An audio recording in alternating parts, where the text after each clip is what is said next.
said that I want us to be friends and we're just getting to know each other. And we're still doing that. I haven't changed. I haven't told you I don't want to be friends with you anymore. I want us to be enemies. I've never said all those things. Hi guys, what's up and welcome back to my channel. I know I'm holding the mic because I really couldn't find anywhere to clip this to my shirt. Okay. Anyways guys, welcome back to my channel. My name is Austin Betha. I'm so glad to have you here. If you haven't subscribed to my channel, kindly click on the subscribe button before you leave. Also give this video a very big thumbs up right now. Please do it now, and share my videos to your friends, your family, just anybody who likes gist, who likes good vibes, who likes just yarning. Okay, send my channel link to them. All right, thank you so much. Now let's talk about why I'm here. I know from the last video I posted last night, I could tell that a lot of us were feeling different things. While some people were really excited about the nominations and the head of house, some other people felt really bad about the names that were nominated, and some people just didn't like the whole process of the nomination. Okay, some people were like, you know what, Betha, we need to go back to the old ways of nominating, because if we keep up like this, what happens if the level 1 housemates keep winning the head of house task? Does that mean that we'll keep losing housemates from the level 2 mansion and all of that? And I could actually see your worry. I could actually feel the heat. Okay, because even me, I wasn't excited. Okay, I know some people were quite indifferent about the whole thing, but I don't know. I know that Big Brother knows how we feel. I mean, I want to assume that he knows that, because we're not particularly enjoying this method of nominations. Like, I feel like it's unfair. I'm not saying that the level 1 housemates did not deserve the win. Of course they did. Hermes worked for it. Like, only that breath alone, it was enough for him to win. So yes, they deserve their wins. But at the same time, I feel like something needs to be done, because if we keep up like this, then we might as well start losing, some of our strongest players in the other mansion as well. I'm hoping that the organizers of the show are really taking note of people's concerns and worries, and just making sure that they do something about it, because I don't really know. It's Biggie's house, his rules, and all of that. So hopefully Biggie does something about it. Hopefully there's some kind of twist somewhere, somehow. Okay. Now I also noticed that some people were not excited or were not particularly pleased with Hermes, for putting Khalid up for eviction. And this is because Khalid was his roommate during the period of time Biggie put them on lockdown.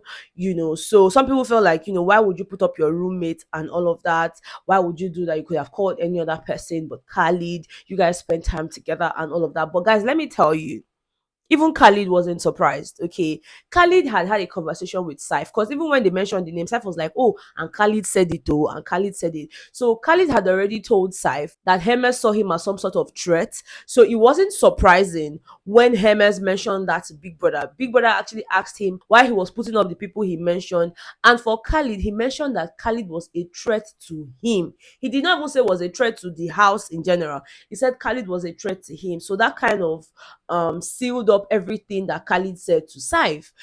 From the conversations they had, Khalid already knew that he was a threat to Hermes, and if Hermes got the opportunity to take him out of the show, he would definitely go ahead to do that. Now at this point, I really do not know. I mean, I hope you guys have started voting, because we have 5 housemates up for possible eviction. I mentioned that to you guys last night. We have Saif, we have Amaka, we have Fina, we have Khalid, and we have Christy O. Now you have the chance of saving these people, and of course, whoever it is with the lowest amount of votes gets to leave Biggie's house on Sunday. Now best believe that at least one person will be leaving Biggie's house on Sunday, because there are too many. Okay, there are too many, and at least one person has to go. So if you know that you have any of your faves among these 5, please start voting for them. Okay, now away from that, guys, let's talk about the level 2 housemates. As soon as Biggie announced the name of the housemates that were up for possible eviction, there were tears, emotions. I mean, they were really crying. I mean, who puts up a fellow housemate for being so good with the drums? Like, Hermes mentioned that the reason he was putting Christy O up was because she beat the drums really well at the wager task, and for him, he feels like she's strong, and he just wants her out of the game. Like, not get talent. So because if you get talent, they go pursue you, come out. Amaka was crying. She was like, oh no, I've been trying so hard not to mingle with anybody so that nobody will notice me. Even at that, they still noticed me. They still did this one. Like, she was really crying. It was so bad, guys. But the good thing about these housemates is that they find a way to sort of encourage one another and just make one another feel good. So they were really singing the praises of the 5 housemates that were up for eviction, Fina, the priestess, or something. Like, they were just really hyping themselves, and before you knew it, they let all of that bad energy go. And they're really looking forward to winning the wager task on Friday, because for them, it's like, we have to make them suffer as well. We have to make them feel the pain, because if they win the wager again, I be say we not carry HOH, we still no win the wager. So of course they are working really hard towards that. And let me just tell you, the level 1 housemates are not even here to joke. Like, this time around, they don't want to back down. Like, they got to work as soon as the brief came into Biggie's house. And if there's anything I know for sure, that wager task is going to be one hell of a competition, because the 2 houses are ready to bring their A games, and I'm really looking forward to that. Okay, now before I end this video, let's talk about the conversation that Bella had with Sheggsz. And I could tell that a lot of people are already misconstruing what Bella was saying, because I'm seeing people say, oh, Bella has friend zoned Sheggsz and all of that. But I don't think that that's the case, in my opinion. She had a conversation with Sheggsz, and Sheggsz is just really telling her how he's tired of being the only person expressing himself, expressing how he feels. Bella is not really expressive, if we're going to be honest. Even with her words, her gestures, she's not an expressive person. But that's not to say that she doesn't have emotions or she doesn't have feelings. There are people like that. I could be like that sometimes. Like, I'm not really expressive of how I feel, but that doesn't take away the fact that I feel those things. So they had this conversation, and Sheggsz is just really complaining, and Bella's like, see, I'm tired of this, your constant complaints. I'm tired of you coming to talk to me about this same thing every now and then. Okay, it's not even like we're dating. She actually had to set the boundaries. We're not dating. You didn't ask me out. So what is all this? You didn't ask me out now. Did you ask me out? And the guy's like, no, I didn't. And she's like, so what are you saying? We're getting to know one another. And Sheggsz is trying to say, you know what, I get that, but at the same time, you cannot compare me with the likes of Dotun and the other guys in the house, because again, they're your friends. You're getting to know them as well. So where does that place me? And she's like, yeah, I'm not putting you there, but I'm just saying that we're not even dating. You did not ask me out.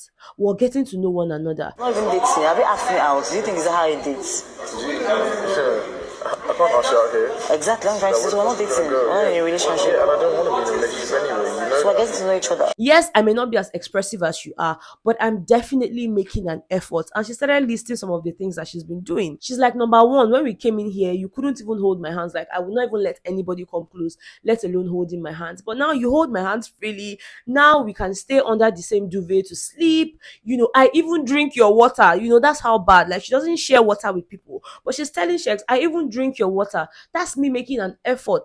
That's me getting to know you. That's me opening up. That's me loosening up and just bringing down my guards. So you need to understand that these things take time. You know how uptight I was when I got into this house? Like, I don't understand. You didn't notice that? I did, babe. You know how uptight I was? You wouldn't even hold my hand. I did not just come here to jump into a relationship. Yes, I like you, but then again, you also need to give me time to develop all these feelings to get to the stage where you are. And Sheggsz is like, okay, fine, I understand, blah, blah, blah. If anything, I love the fact that she kind of cleared that out. The fact that I'm getting really close to you doesn't mean that we're automatically dating. But if you not ask me out, now your matter. You understand? I could be getting really close to a lot of other people, but as soon as I know, or as soon as I hear you say those words to me, you want exclusivity, then I know for sure what we're doing. It has to be defined. So I do not think that she actually kind of friend zoned Sheggsz outrightly. No, she didn't do that. She just told him that she's also in the process of getting to know him more and all of that, and she needs more time, and I don't think there's anything wrong with that, in my own opinion, again. All right, but guys, let me know what you think about this whole conversation. Do you think that she was wrong for clearing the guy? Do you think that they're already an item and so she should just go with the flow? And just let me know. Tell me about yourself. Are you one of those people that once you just get close to a guy or a lady, you guys are talking about almost everything, you just assume in your head that you're dating? Or do you need that confirmation? Do you need that person to come up to you and say, hey, this is what it is, this is what I want from you? let's be an item? Like, do you guys want that verbal confirmation, or you're just like, you know what, since we've gotten close now, let's just go with the flow? Just let me know all of that in the comment section. Okay, thank you guys so much for watching. I love you guys so much, and I'll see you guys on the next one. Bye.